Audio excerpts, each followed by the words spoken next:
আমি বিকেলে জানতে পারলাম যে অনেকে আমাকে ফোন দিতেছে যে আমি একটু অনলাইনে ছিলাম না, যে তোমার শত্রু তো ধরা পড়ছে আরাফাত। তা আমাকে অনেকে নিউজ মনে করেন লিঙ্ক পাঠাইতেছে। তারপরে আমি খবর নিয়ে দেখি হ্যাঁ ঠিক আরাফাত ধরা পড়েছে। তা আমি তো মনে করেন দিশাহারা, যে আমি খালি গত কয়েকদিন ধরে বলি যে এত আসামি ধরে, আমার আসামি ধরা পড়ে না কেন? যে আমার আসামি আপনারা সবাই জানেন আমার চিরশত্রু, যে ঢাকা 17 আসনের আমাদের মোহাম্মদ আরাফাত রহমান। তে যখন খবর পেলাম তো তখন মনে করলাম না, এই খুশিতে আজকে জনসাধারণ সবাইকে মিষ্টি খাবো, এই জন্য মিষ্টি আমি শুনলাম গুলশান থানাতে আছে, তেমন ওখানে যায়। তারপরে আবার খবর শুনলাম ডিবিতে নিয়ে গেছে, তো ডিবিতে গেলাম। যাওয়ার পরে ওখানে জনগণক সবার মধ্যে মিষ্টি বিতরণ করেছি, এবং মিষ্টি বিতরণ করার পরে এখন আমার খুবই ভালো লাগতেছে যে আসামিটা ধরা পড়েছে। যে আগামীকাল আমরা কোর্টে যাব, ঢাকা 17 আসনে যে আমাকে হত্যা করতে চেয়েছিল সেই অপরাধে তাকে আমি কালকে মার্ডার কেসে আসামিদের কালকে মামলা করবো আনবে। এখন আমাকে অনেকেই তো টোকায় বলে রাখছে, তারপরে মনে করেন হিরো আলম নির্বাচন জায়গার যোগ্য না, সে আমার সাথে নির্বাচন করতে আসে। আর অনেকে বলছে গুলশানের মতো জায়গা তুই নির্বাচন করতে এসেছিস। আমাকে এই যখন আমাকে মারধর করলো তখন কিন্তু এই কথা বলেছে, তো গুলশানের মতো জায়গা তুই হিরো আলম নির্বাচন করতে এসেছিস, তোর সে যোগ্যতা আছে? তে ভাই নির্বাচন করতে যোগ্যতা লাগে না, নির্বাচন এই দেশের নির্বাচন যোগ্যতা লাগেনি। এই 15 বছরে যে নির্বাচন হয়েছে অত্যাচার জোর করে জুলুম করে, এখানে অনেক মাছের কালো ব্যবসায়িক বলেন, মাছের বাজারের লোক বলেন, তা বিজনেসম্যান বলেন, এরা কোনোদিন রাজনীতি করেনি, এরা শুধু টাকার জোরে কিন্তু এমপি মন্ত্রী হয়েছে। তাহলে তাদের তো যোগ্যতা সারাই জন নির্বাচনে এমপি মন্ত্রী হতে পারে।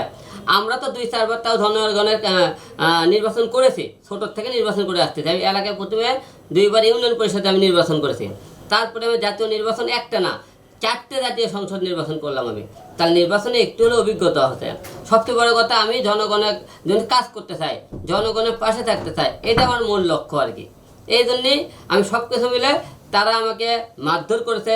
ঢাকা 17 আসনে যখন সে ভোটে ফলাফল 0, আমি তখন জানতে পারলাম সে 0, ভোটের কেন্দ্রে যাদিকে তারা জোর করে সিল মারতেছিল।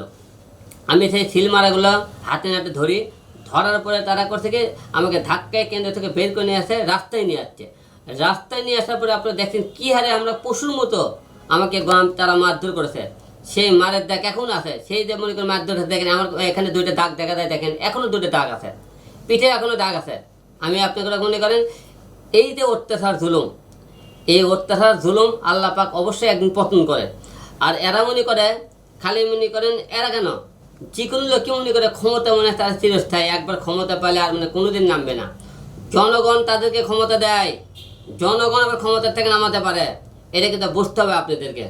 তো তাই আপনাদেরকে বলবো যে এই অত্যাচার জুলুমের বিচার হয়েছে, এবং আমরা দেশবাসীর কাছে এবং আমাদের আইন প্রশাসন যারা আছেন, আমাদের মাননীয় সরকার এখন এই মুহূর্তে ডক্টর ইউনূস স্যারকে বলবো এদের এমন একটা শাস্তি হতে হবে ভবিষ্যতে কোনো এমপি মন্ত্রী যাতে ক্ষমতায় আসলে কোনো মায়ের বুক খালি করতে না পারে, মানুষের জনগণের ভোটার অধিকার না কেড়ে নিতে পারে, এবং আমাদেরকে হত্যা করার চেষ্টা না করতে পারে।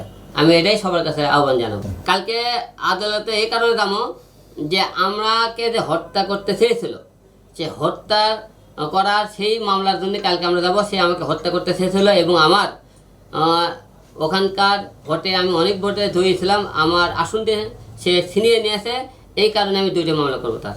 প্রিয় নাম্বার সেট করে বিকাশে সেন্ড মানি করুন ফ্রি।